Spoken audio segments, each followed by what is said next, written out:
Manchester United won, Chelsea won. What a game it was. The game of many opportunities, a game of physical, a game which brought everything to one attention.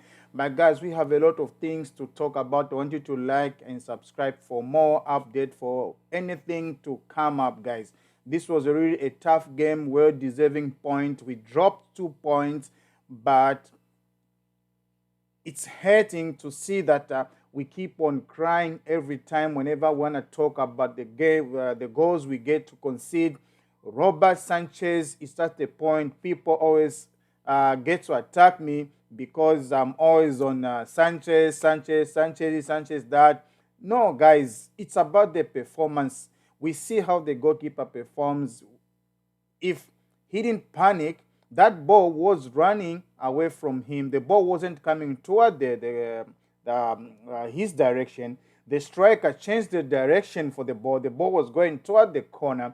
He was just supposed, like, try not to put your hands on the ball because the player was already in the box. He was trying to look for any touch. I've seen some goalkeepers, whenever they go toward the ball, they react, but they make their hands up like this, not like this on the ball. The ball wasn't on the line of the goalpost. It was on the other side going toward the corner. The error was made, the mistake was made. Bruno Fernandes converted the penalty, and the game was 1-0. We had a quiet game in the first half. Malo Gusto trying to push in and out here, there, in and out here, there, but things were not how it seems to be. But I think for me, this guy, when he came on, Marco Correa, things were turned out. Things were really turned out. Things get to change. The guy with the way he was pushing forward, we could see that he's trying to make some trades. Malo Gusto, yes, I understand him. That's an unfamiliar position.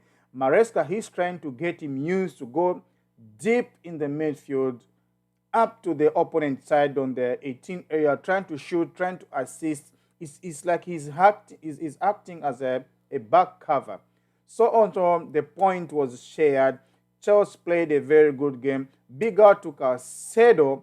What a brilliant goal. The equalizer was much, much better because it's long time that I've saw a player from Chelsea scoring a volley like what Caicedo did. He just reminded me of Michael Ballack, Frank Lampard, the way they used to shoot outside the box. Big out to Caicedo. That was a brilliant performance. And on his interviews, he said, "This is he's just getting started.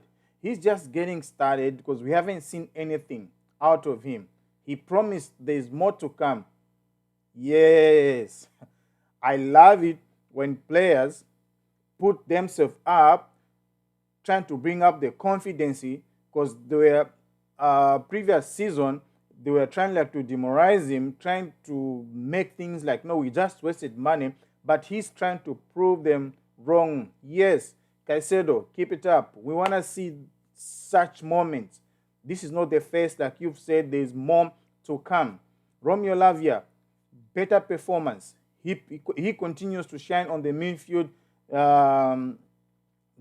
but because of lack of fitness, he's still trying to get into fitness. His performance was brilliant. I cannot say much about him. Madueke was kept quiet because he had two players trying to block him from entering the 18 area. He was always passing the ball back. So he had he didn't have a bad game, but he had a quiet game. Just like Cole Palmer was trying to produce some magic. 2, 3 players were always on him. They're trying like to get him injured. They know that he was the only key player who can do something, assist or being the third party of them or the third part of the goal. You've seen the corner. He was the third part of the system. He took the corner. The corner was taken out by Manchester United. Then Caicedo had to hit a volley, and we scored. It's been long last time we won at Old Trafford, but this time around, the game we shared a point which was better. Though this was the week weakest Manchester United game. We were supposed to beat them because they have problems. They don't have a permanent coach. There's only a caretaker, Ruud van Nistelrooy. But we shared a point. We dropped 2 points. We are on top four. We are number four. Our next game is we are playing Arsenal. Then we'll be at home. I hope we win that game to demoralize Arsenal, get them further down the pecking order. Nicholas Jackson had a quiet game today also, though he made some beautiful runs in front of the goal. The Manchester United back four, he was trying to put them pressure. I love his movements. If he's not on Chelsea lineup, we do have that. We do feel that no, I think Chelsea, they have no one to score. Chelsea have no one to make opportunities for them. But when Jackson is there, even if he's not scoring, you can tell the way he makes the movement, disturb the defenders, the strikers. Big out to Jackson. The performance was well deserving. I see why you played 90 minutes. He was keeping Martinez very busy at the top there. The other one we can talk about is an electrifying Neto. Neto, he's so brilliant. He said also, this is just the beginning of him. We haven't seen the glimpse of him. He's still trying to get back at his best because he stayed for like 3-4 months without playing because of injury. He's trying to get back his fitness. He's wonderful on the ball. You can see the way he's trying to make to get the ball from the line, running around into the box, stretching up the defenders, get them yellow cards. Those are the kind of players we want at Chelsea. That's the kind of energy we wish to see throughout the season. Our aim looks like it's not just about fighting for the top four.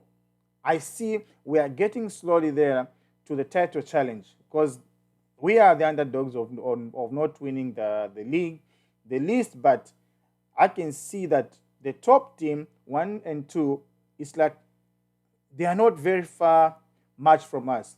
After 10 games, there's only 7 points between Liverpool and Chelsea.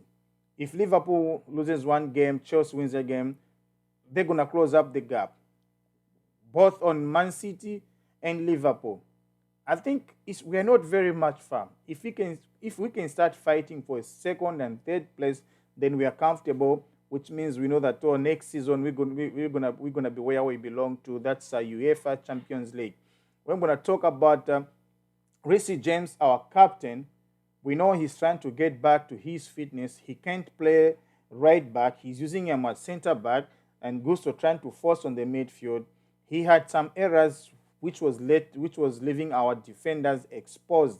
We are very much exposed if he makes one mistake, but I understand he's trying. That's not his position. He was playing on an familiar position. Maresca is going to talk. He's going to talk to him. I think now he's getting back to his full fitness. Fofana mistake. Fofana costed us. His loose marking, it was very terrible. There's no way you're going to leave a striker behind and trying to jump without winning the ball. What do you expect from a striker? There was not any touch there. He didn't even try to make any contact with the defender because he left the defender. He was toward the defender, at least in front of him, like maybe 2-3 meters away from the striker, which was very, very terrible. But unlike for now, we see that Chelsea, they're still trying to push for the top four. We hope for Fofana to be at his best very soon. We know he stayed very long, he didn't play. He's trying to capture his fitness back. Let's try to move on against the result we had. Next week, we're going to have a big game. No, not next week. I think after international break, we're going to play Arsenal. My worry is Sanchez. Robert Sanchez in the goalpost is still making some errors. We don't know what to expect, any from him. Jorgensen, if given a chance, we see some errors too. So we don't know if Jorgensen, he should be on the post or not. But I'm not going to blame Sanchez.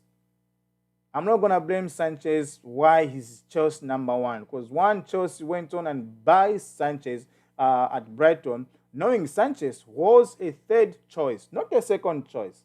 He was a third choice. When you say a third choice, There were two goalkeepers ahead of him. He was dropped below par. Being a third choice, which means he was out of the team, mostly he was playing with the reserve. And Chelsea went on and paid like 20 million. Seriously? That was a waste of money. I know there were comparisons like, no, he's an experienced EPO goalkeeper, but for a goalkeeper to be a third choice, I don't think there's something good. I think Chelsea should try to renegotiate with the keeper Aris Balanga for him to be integrated back to Chelsea. Let them try to discuss wage structure with him. He should lower his wages, and Chelsea should take him back to his number one post. You know, this is business again. They should just try to call him, take him down. If he's going to accept a wage cut, if he refuses, they let him go. If he accepts, it's going to be it's going to be beneficial for the club. I'm sure also he's always watching. He wouldn't say no. Maybe. That's my opinion. Thanks, guys, for watching. I want you guys to contribute on the comment section. Whatever you say, it's wrong or it's right. I want you to like and subscribe for more to come.